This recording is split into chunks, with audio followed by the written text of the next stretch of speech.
I love it. And good afternoon, everyone, and welcome to today's program, Spiritual Infinity.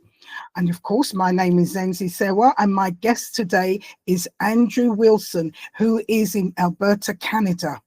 Now, as we were talking, and I was asking about the weather. He said, "Oh, it's quite mild. It's quite warm today." He said, "But you might not think so." And I said, "Well, what's the temperature?" He said, -7. Well, if you think -7 is warm, so he's used to it. But I'm going to hand you over to him. And Michael is a coach who deals in performance trauma, and he helps people in several different ways. But he's going to explain it all himself. But before he gets there, he's going to speak and tell you his journey to connecting to his spirituality, how it started, what forced him, what gave him the push, and what led him to what he's doing today. So without much ado, Andrew in Alberta, Canada, 7 degrees below, -7. How are you? I'm doing wonderful. Thank you. Thank you for having me. Yeah, what started? It was about 2021, really. It was during the time of the pandemic. At the time, I was working for CN Railway.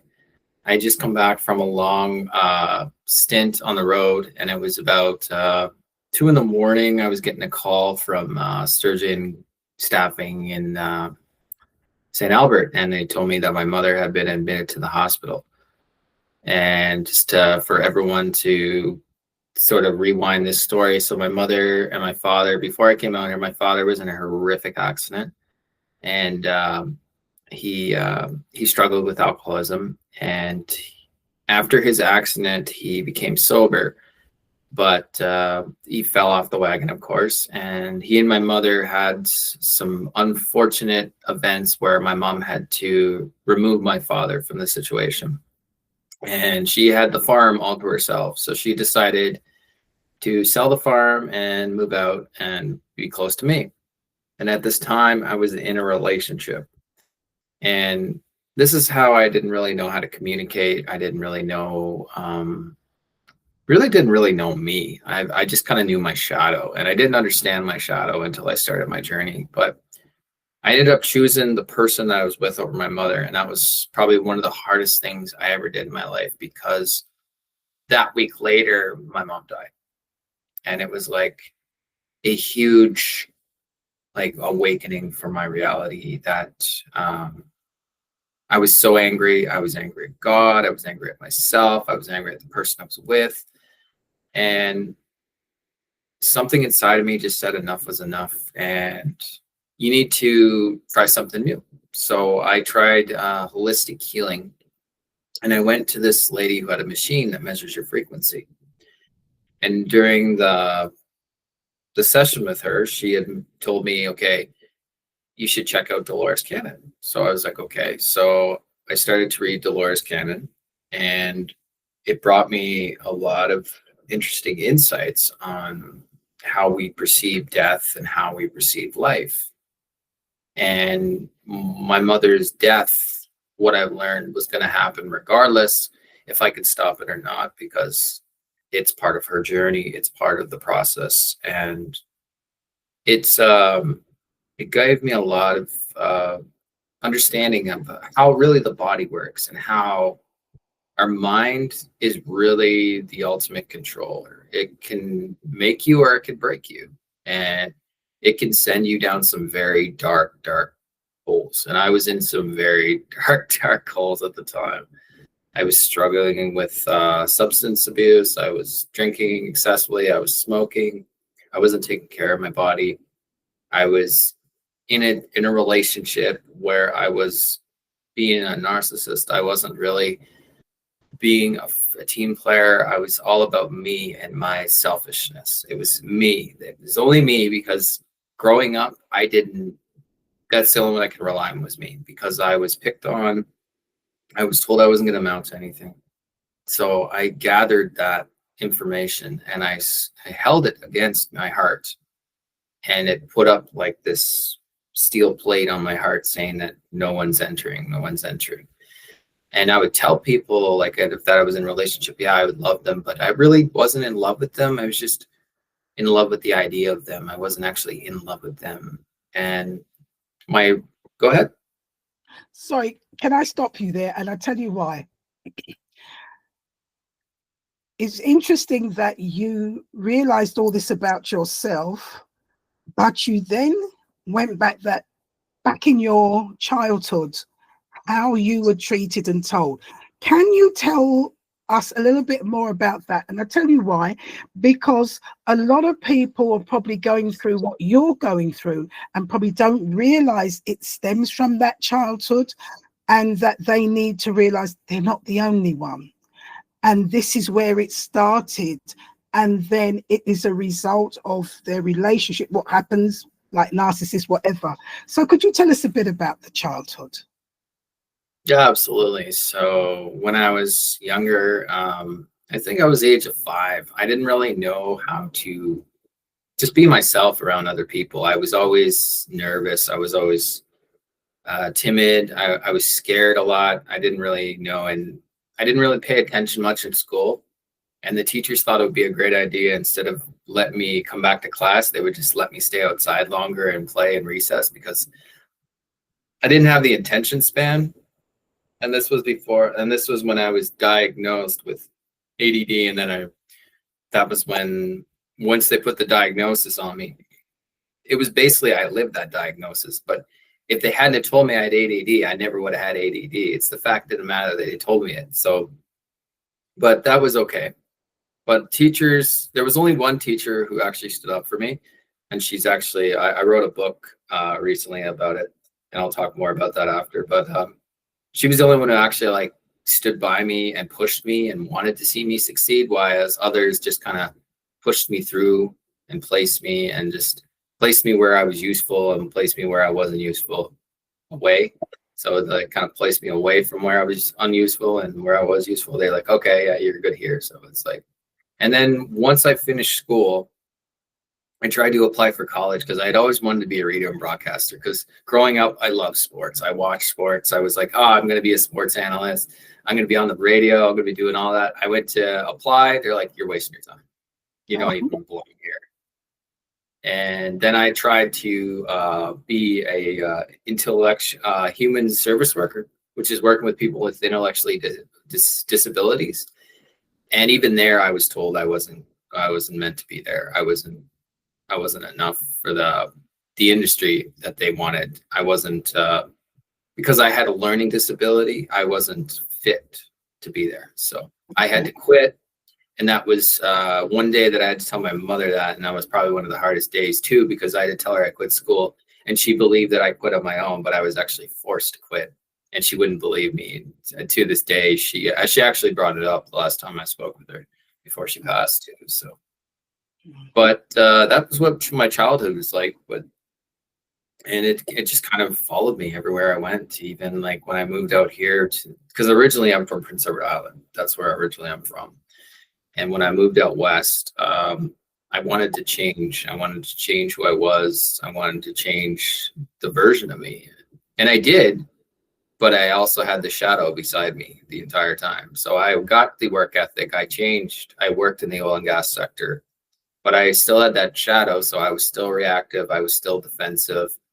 But you also got to understand, people in the oil field like to scream at you, and they like to belittle you, call you retarded and everything else. So it's like, you kind of just you take what you, and then they get mad when you pipe up and say, I'm not this. And, oh, you're supposed to take it, and you're considered a snap show if you don't take it. And it's like, wow, okay. Okay. Take the abuse. Don't worry, we don't mean it. Yeah, exactly. That you've been living this all your life. So yeah, it's not very nice at all. No, and then I decided to leave, and I was going to go and get my apprenticeship in pipe fitting. And then the crash came, and then I was out of work. And then the person I was with backed me into a corner and said, basically, if you don't find a job within the next 6 months, I'm going to leave you. So I was put into a corner, and then I ended up going to the next best thing, which was working for CN Rail. And when I worked with them, I had to be on the road. So that just crushed that relationship completely, because I was maybe home for 2 days a month. That was it. Oh, Yeah, always on the road. Because if people aren't aware of this, you work whenever it's train time. So it could be 2 in the morning, it could be 5 in the afternoon, and you could be driving for anywhere from 10 to 15 hours just to get there. And that's on one of your days off. And then on one of your days off, you're driving home. So you basically lose 2 days on your 4 days. Not good. Not good No. at all. So it taught me a lot about what I wanted and what I needed basically at the time. And I didn't need that job because that job was extremely toxic. You were basically a number. My number was 182246. And I was like, and my coworkers would always joke, "Oh, our prison identification numbers are such and such." And you got belittled a lot in that industry too. Like if you weren't useful, you were unuseful, and you weren't like worth anything. And if you didn't follow their rules, then they would blacklist you, or they would put an X on your back, and they would change your start times, or they would do just the most juvenile stuff you can imagine. Like it was basically like working with children. And Yeah. I was a child at myself, so I didn't really understand it. And then I found quantum healing, and I got into that, and I learned about past lives, and I learned actually that the reason I had such a rough childhood is because what I did in my past life. I was not a polite person in my past life. I did a lot of harmful things to people. Mm. And in this life, I was supposed to learn compassion. That's why I had door after door slammed on me, because it was supposed to push me into that direction of showing passion and showing love to others, and that we need to be treat each other equally. Like just because we're different doesn't mean we're actually different. We're actually energetically connected. Mhm. And it was a huge eye opener for me, because I didn't realize that our past lives can create what we have in this life. Yeah. And then I also learned about the law of attraction and how our thoughts create our reality. And the more you think you have to do something, then you take the love out of it. But if you change just one word to choose, man, your neurology just starts firing off in different directions that you cannot imagine. And then it actually motivates you to want to actually be successful. It motivates you to want to show up to work. It motivates you to want to show up for you. But you have to look in the hard mirror, and we all mirror each other.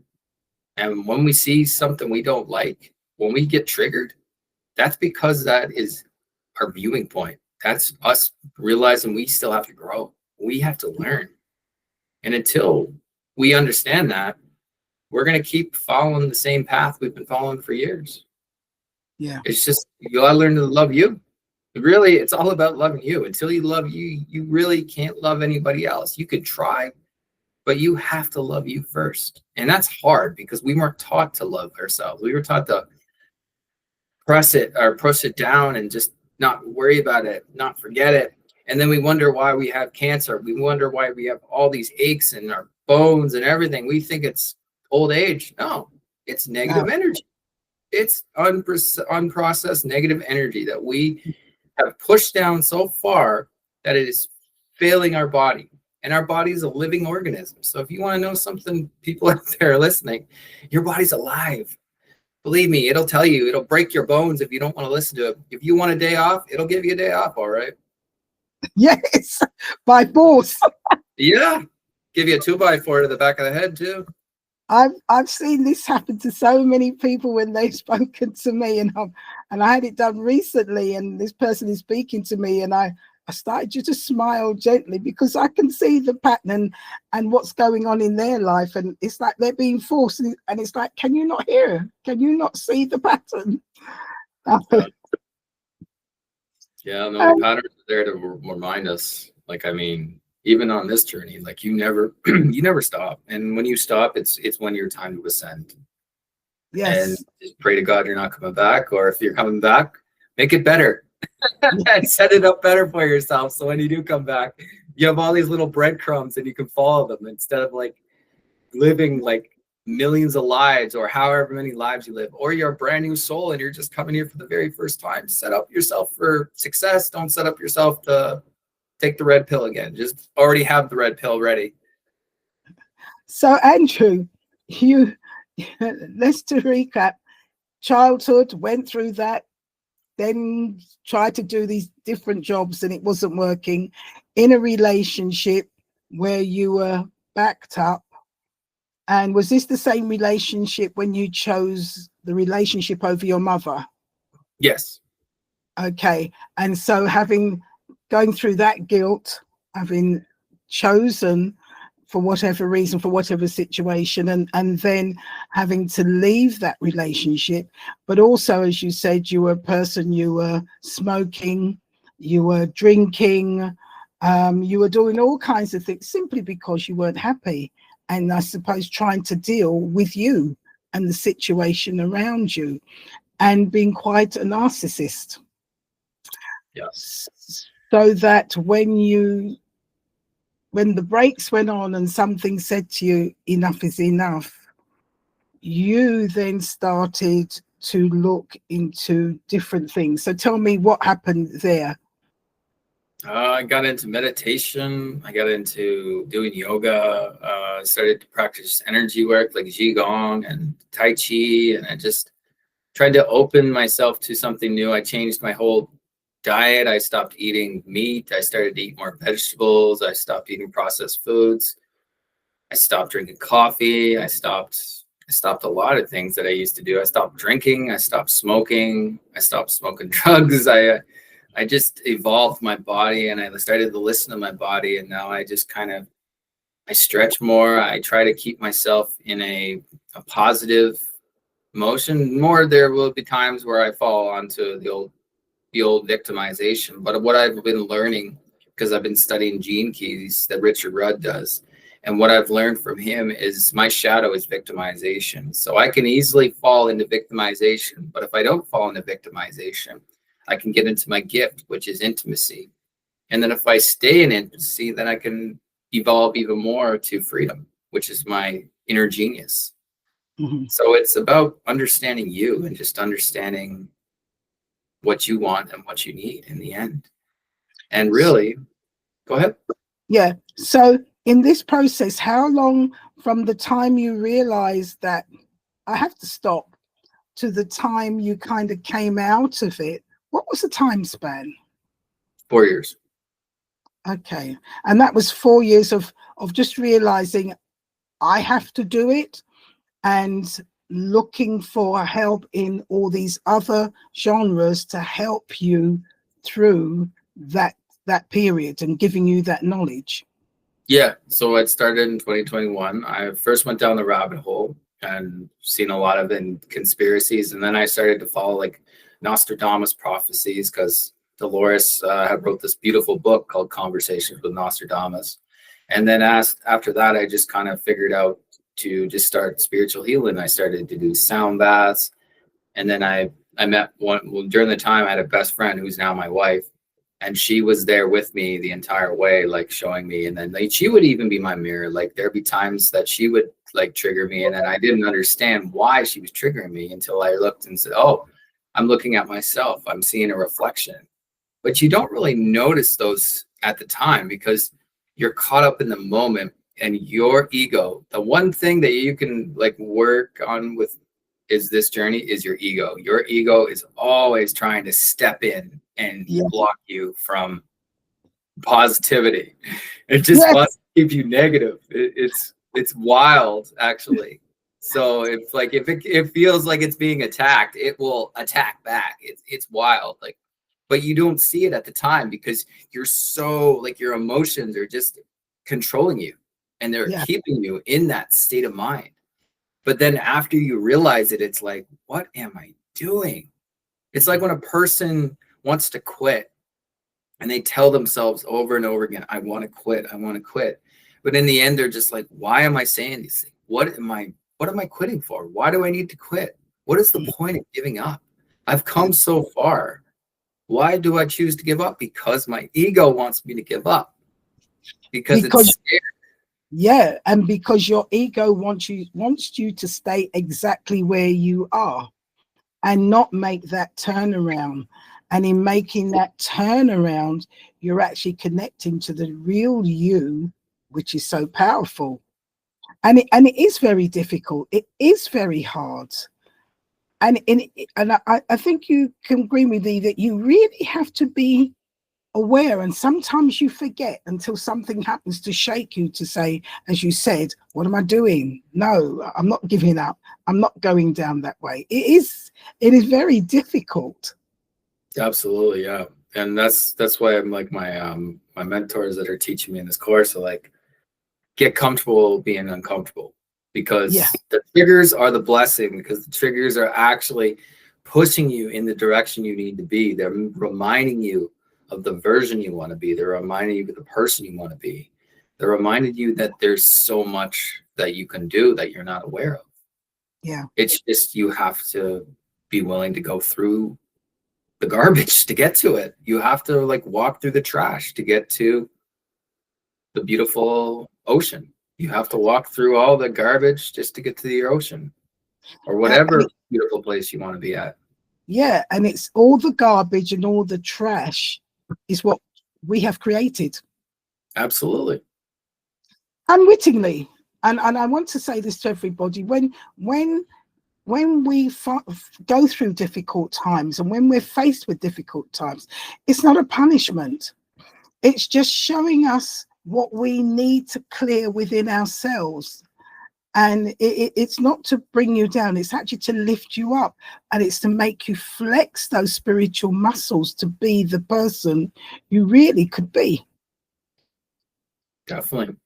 And that's just, but you have to, it's really just about you, and just, Yeah, but you also have to surround yourself with people who want to grow. If you don't, and the sad thing is, like, my family, unfortunately, some of them I trust will get it, or it's not meant to be. But your family, as much as you love them, the best thing you can do if they're not helping you grow, distance yourself, set up boundaries, love them from a distance, don't love them from up close, because up close brings you back into that reality, brings you back into that person that you used to be. And it's tough because you're around them all your life, and you think because you've created such a bond with them that you can't leave, but you can. And it's yeah, easier when you do, because when I left where I was born, I changed a lot. I grew more, I understood myself more. I didn't fall back into that same paradigm that I was before. mm, And a lot of people noticed that when I went home last. They said, "You've changed." Yeah, yeah. I have changed, because So I that's, want. sorry, that's when you left from where you before, and literally what changed, counties changed, areas altogether. Provinces. You changed provinces altogether to Yeah, start afresh. And absolutely.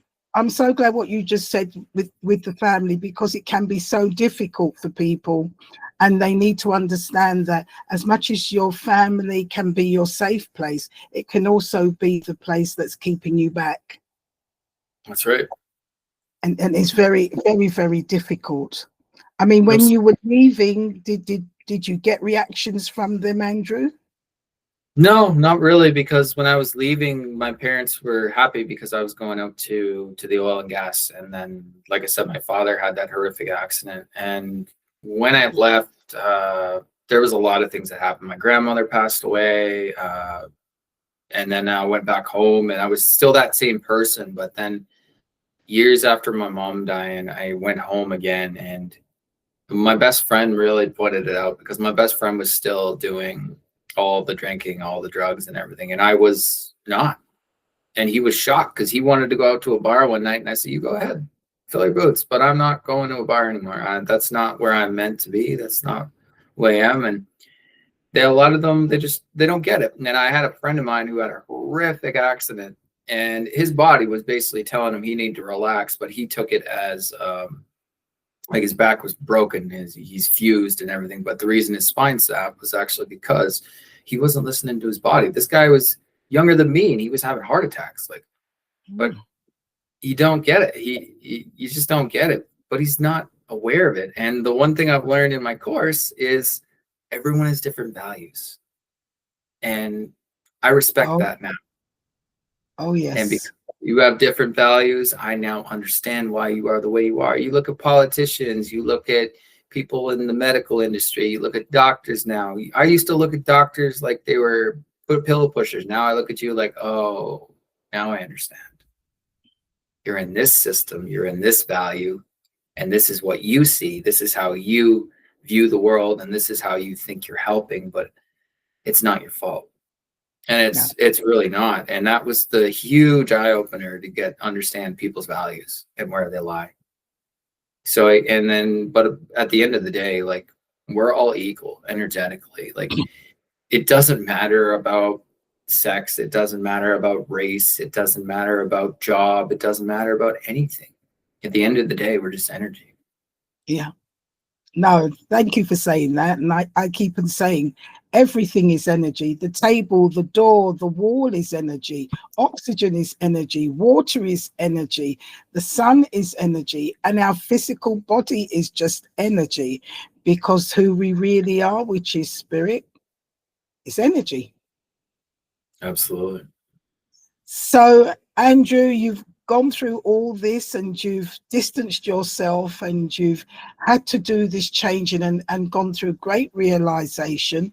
And you've met, I'm sure, some people along the way that's been really helpful. And you said your present wife was there with you all. You went through sound baths and so many different things to clean and to get through that garbage and that rubbish which you created, and you're through it today. So now, once you've got through it, what was your next journey? Oh, my next journey is to take what I've learned with NLP and apply it to the world. Take my podcast that I use, Beyond Transcendence with Andrew, and share it with people, and introduce people to new tools that they can use in their back pocket. Like, there's so many energetic exercises that we can use just with our minds. And it's easy, like, it's really simple. And the beautiful thing is, yeah, you got to go take a course to get it, but that's what you want to involve. Take courses. You want to involve, go to seminars. You surround yourself with people who want to be successful. Surround yourself with people who want to grow, who keep you accountable, who push you in the right direction instead of the wrong direction. Take people that you want to be with. Take people that you want to build a life with. That's your community. It's all about community and circle now. It's not about family anymore. It's about who aligns with you. I'm so glad you said about the community, and I think I mentioned this off air before we came on, that it is about community. It's finding like-minded. It's finding people that want to go ahead. It's finding people are looking deep inside and being awakened to that journey of who they are and wanting to change. And only when you start to go on that path, you get that support to make the changes you need to change, because as Andrew says, it's very difficult, extremely difficult, because your negative side, your ego, is always trying to pull you back to stay in the garbage, in the rubbish that you unwittingly created. So, Andrew, now that you've done this and going through all this, what have you found along the way when you've connected to other people and the support you had? What have you found the realization, and how has it impacted on you? I mean, we're all on this journey together. We're all on a journey for a different reason, but at the end of the day, like, we all have shadows, and it's the hardest thing that you're going to find on the journey is really pushing through the shadow, like going through the garbage. And a lot, it's like becoming an entrepreneur. They make it so challenging to be an entrepreneur because you have to jump through all these hoops. Well, it's the same with your life. You have to jump through all these hoops to get to where you want to get to. And the more you clear it, the more your neurology improves, the more you improve, the more you release whatever is no longer serving you. Good. It just comes with work. You're talking quite a lot about the shadow. For those people who are listening, can you just explain a little bit about the shadow? Your within us. shadow is the one you created when you were, say, if you have a form of trauma, it could be anything. It could be a time that your mother yelled at you and you put up that force field. And now, because you have that force field, the more you absorbed, the bigger that force field has become, the bigger that identity becomes. And the more that identity grows, it consumes your soul, it consumes your heart, and it says no entry. And the more you allow it to control you, the more distance you are from you. Okay. And that's very true because, as we said, we've lived many lives and we've brought things into this present life that we've created in past lives, and that is part of the shadow we're bringing in. And so there's a lot of things that we do that we don't realize, and it's when we are regressed or you go back, and there's people like Andrew does that work, and there's people like Dr. Brian Weiss, who's quite famous, who's doing regressions, that it shows that what we're going through in this lifetime many times exists in a past lifetime, and we haven't sorted it. We haven't dealt with that issue, and we can carry anger, anxiety into this lifetime that affects our life. Absolutely. So it's understanding that. So, Andrew, you've got to this stage and you're, as I say, you deal with trauma, you're helping people.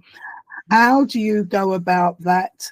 And people that you've dealt with, what has been their reality?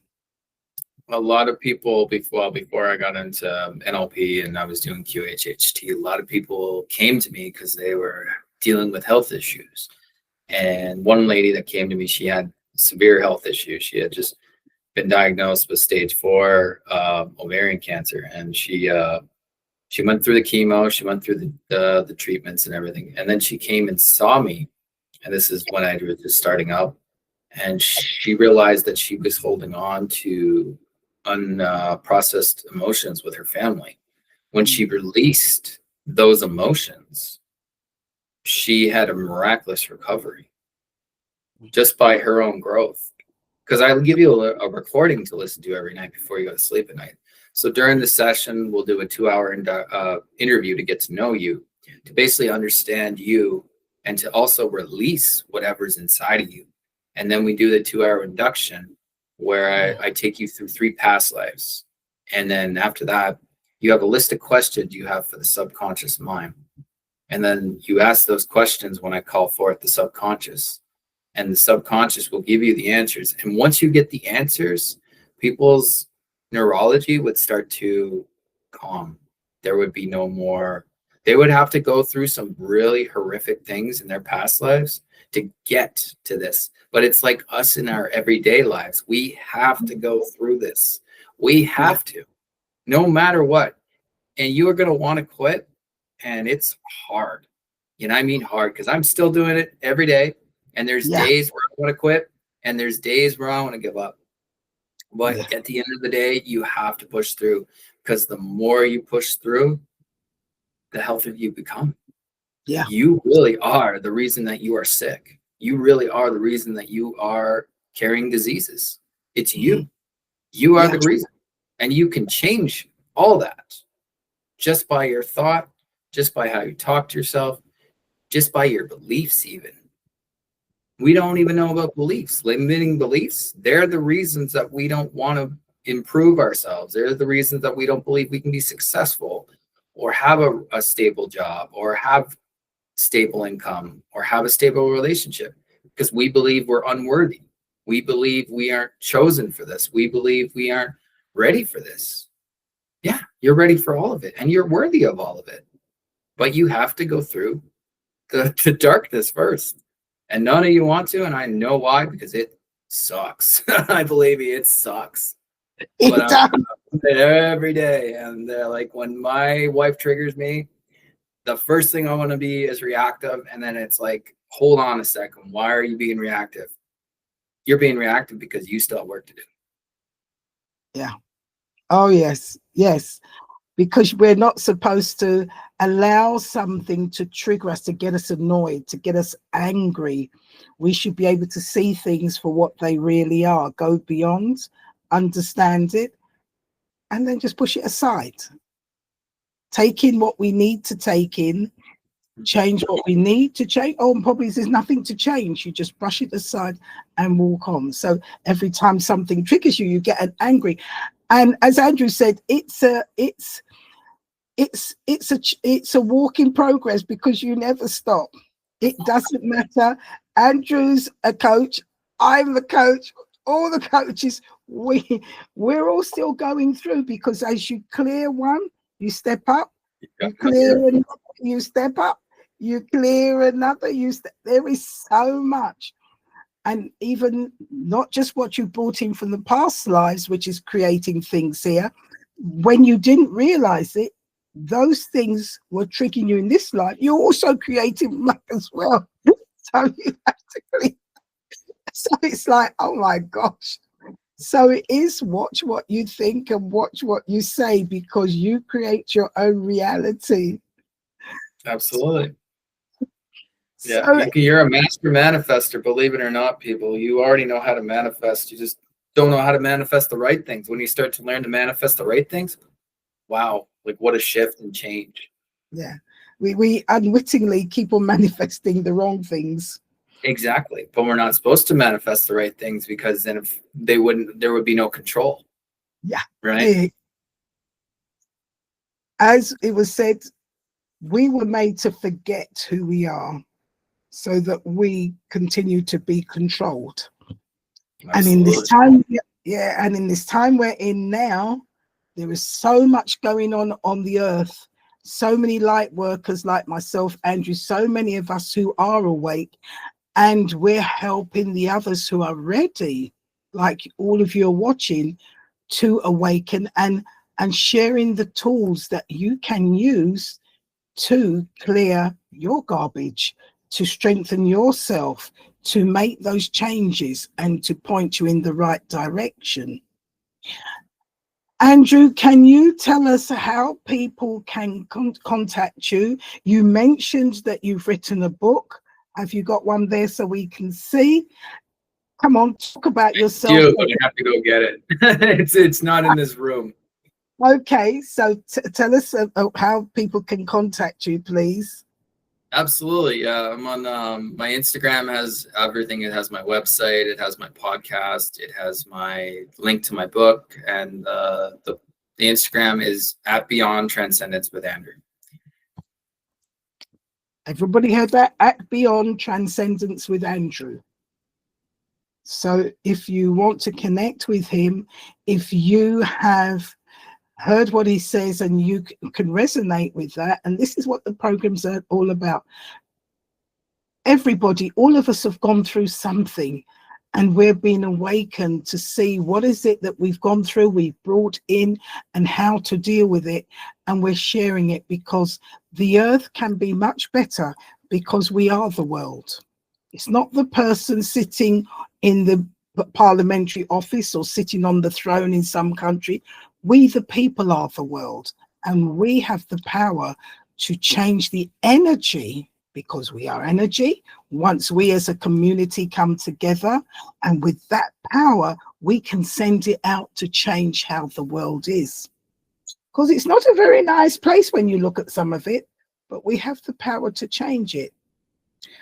So, Andrew, before I say thank you, can you leave us with some gold nugget of advice of how people can step forward in connecting to their spirituality, who are probably struggling at the moment? What would you advise? At the end of the day, it's what do you want? What are you focusing on? What is the version of you want to be? Do you want to stay the version that you are, or do you want to create something beautiful within yourself? And to do that, you're going to have to go through some hard times. But I promise you, if you go through those hard times, you will never regret it, because the stronger you become, the more powerful you are, the more empowered you are, the more loved you are. And it's taking those steps. Just take those steps and just walk through it. Oh, we're all there to support you. We've all been there. There is a reason there is a community forming right now. And that's because, I mean, if you want, even come on the podcast and tell me about your journey. Beyond Transcendence with Andrew, look me up. And you can tell me everything. And I guarantee everything you tell me, I've been there. I've done it. Yeah. We've all done it. Oh, yes. Andrew, with those words of wisdom, thank you so much. And to everybody, wherever you're looking, thank you for joining us. And as you see, if you want to get hold of Andrew, please do. But do the journey. It's okay. There's nothing wrong with you. You're awakening. Absolutely. Bye. Bye-bye. Bye. Bye.